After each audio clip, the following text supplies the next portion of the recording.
Hey y'all, so this is one of the first videos I'm doing in the art documentation process, and today we're going to be covering basically the difference in the types of brushes and what you can do with them. For like a nice kind of example file, I just have this simple little praying mantis I pulled up because it's not a good of frame, it's not a lot of frames, and it's good at kind of showing the things I would like. So going over the first brush differences, here are basically the differences between brushes, and we can kind of like select a nice color here. So you have this, which is the paintbrush, and this it's called the brush tool, and this is the paintbrush tool. And here we can kind of see how they are a little different. So when you use the paintbrush, and that's what I've used to make this mantis here, and it is what I used to do the outlines, the black outlines for the avatar in some of the scenes, such as the entrance to the store, and as well as the security cam footage. So basically, when you make lines with these, with this tool, which is the brush tool right here, it's more of a shape, and you can kind of manipulate it in this way, and it will, you can recolor it with the paint bucket tool right here, and that's kind of how that one behaves. Then you have this tool, and what that kind of does is it makes these like and we can go to properties here, because the bigger it is, the more you can just kind of see what I'm end up talking about. There we go. So right now it's at 1. Probably let's make it 3. So then when you draw with this tool, as you can see, it forms more of a line. When you manipulate it, it behaves as a line. We can also go into each of these and kind of explore, there with the pen tool, so the lines, you see that are coming off this kind of paintbrush tool.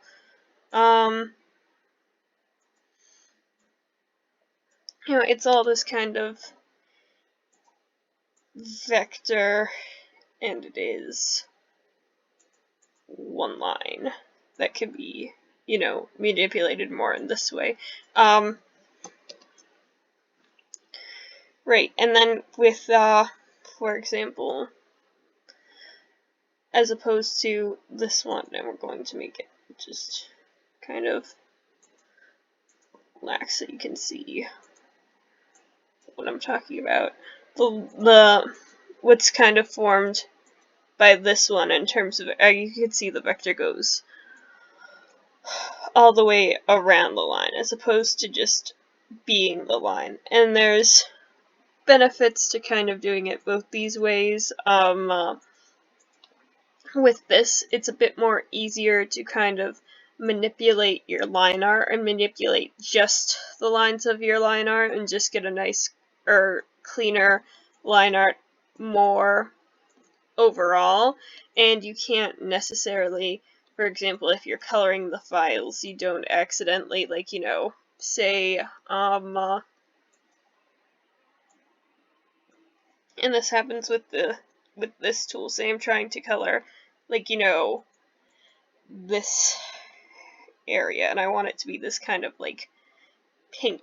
I'm trying to color in that green area. Well, I could accidentally color, the line art, and you just Control Z to kind of, correct that problem. But it's a bit of a pain in the, butt. But what's nice about these lines is they're a bit thicker, and it's a bit easier to tell when they're closed. And what I mean by that is you can account when filling and when coloring for basically if the vectors are closed or not. You see when you open the paint tool, you have this tool that lets you, it's the close gap tool. So basically, if I have this line right here, right, and say we make that into some kind of a closed shape that's happening.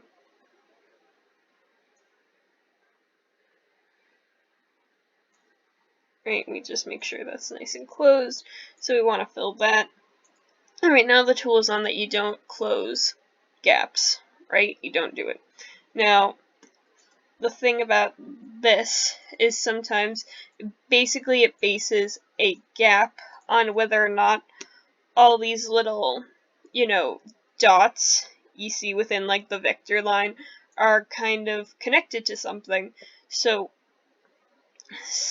I just go in and kind of remove just the tiniest like chunk that still looks like a closed shape. It's very hard to tell that it's not a closed shape, but that counts as a gap. So when you go to fill it, it kind of, wants to give you a hard time. And you can remedy this issue by wanting to close small gaps, but then when you fill small shapes, it becomes a bit more of a problem, which is sometimes I like to switch to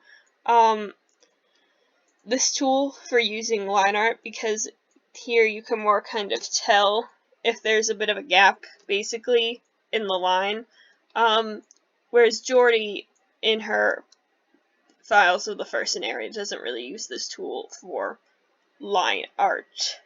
So there is a bit of the difference between just this tool, which does these vector lines, and this tool, and that's the paintbrush tool, and as opposed to just the general brush tool, which does lines a bit more like this.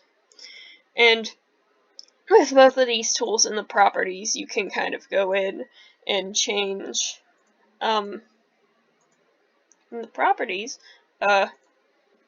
you can change, the thickness of the lines according to your own, wants and wishes, as well as the color.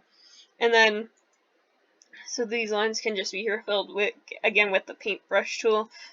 These lines, however, also have an interesting property. So say you do a shape and you animate, like, things perhaps maybe with outlines, and you want to give it a bit of this line around it. A thing you can do is go to this tool. So this is just the general fill tool, as opposed to this, which looks similar, but this is actually the ink bottle tool. So what that does is it just puts kind of a line like this around your little shapes that you have.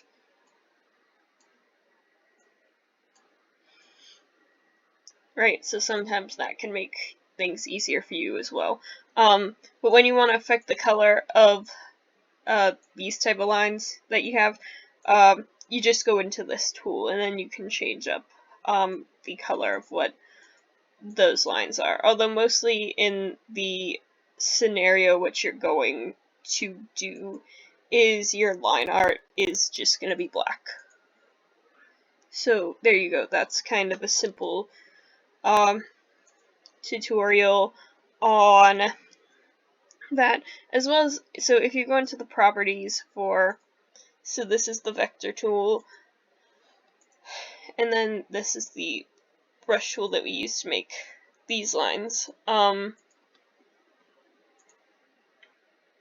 So you can see that both of the tools are kind of, they're set at 3 point. So the lines that you get with this and this type of brush tool with this tool as opposed to this tool, even if they're listed as the same size in the properties, they're going to be basically different widths because they are different things, with this being just a straight line as opposed to this being more of a scenario where you have kind of a shape. So that's another thing to keep in mind, is just generally when you use this kind of brush tool, the lines are going to be a bit more chunkier than what you have when you go on and do this.